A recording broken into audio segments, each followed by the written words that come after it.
ያላቸው አንድ ነብዩ መሐመድ ነው። እንዳንተ 44 45 ታቦት የላቸውም or something like that። እና እፎይ ቢያንስ አንድ 5 አመት ሊፈረድበት ይገባል።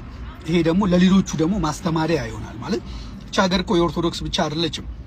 ማንም እየተነሳ ሙስሊሞች ላይ አፉን የሚከፍትበት፣ ማንም እየተነሳ ፕሮቴስታንቶች ላይ አፉን የሚከፍትበት መብት የለው። እና ምን ይላል ኮሜንቱ? አረ አንተ እባክህ እፎይ የሆነ ነገር እንዳያደርጉት፣ ለምን እንደ በግ ዘቅዝቀው ቆዳውን አይገፉትም? ከፈለጉ እኔ ምን ያገባኝ?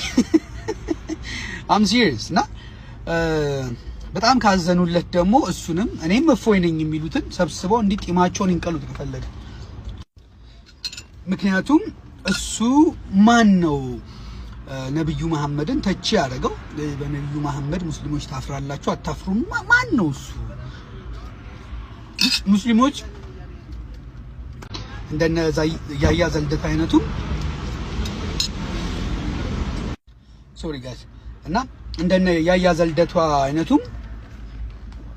እየተነሳ ፕሮቴስታንቶች ላይ አፉን የሚከፍትበት ምንም አይነት መብት የለውም። እና መቀጣጫ ነው እንደውም መሆን ያለበት። እፎይ እንደውም በደንብ ስለሚታወቅ መቀጣጫ መሆን አለበት። እንደውም ሙስሊሞች ከፈለጋችሁ ትክክለኛ ስልክ ቁጥሩ ካላችሁ እኔ ደግሞ አድራሻውን ማግኘት እችላለሁ፣ እሱን ሰጣችኋለሁ። ጠበቃ ቅጠሩ፣ በቃ አንድ 5 አመት። ከዛ ደግሞ የሆነ ፖለቲካል እንትን ቅመም ጠብ አድርጉበት እንዳይወጣ ቶሎ።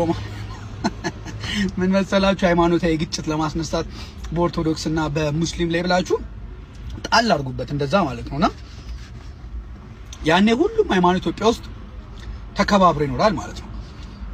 ፕሮቴስታንቶችም የራስን ኢየሱስን ስበከው፣ ኦርቶዶክሶችም የራሳችሁን ገድላችሁን አውሩ፣ ሙስሊሞቹም ቁርአናችሁን ብቻ አውሩ። ስለሌላው ሃይማኖት ማንንም አያገባውም። እኔ ከፈለኩ ሲኦል ልግባ፣ ከፈለኩ ገነት ግባ፣ ሃይማኖት የግል ነው፣ አይመለከታችሁም። ባይ ዘ ወይ እና እንደዛ አድርጎ ነው ወይስ ላቪዮ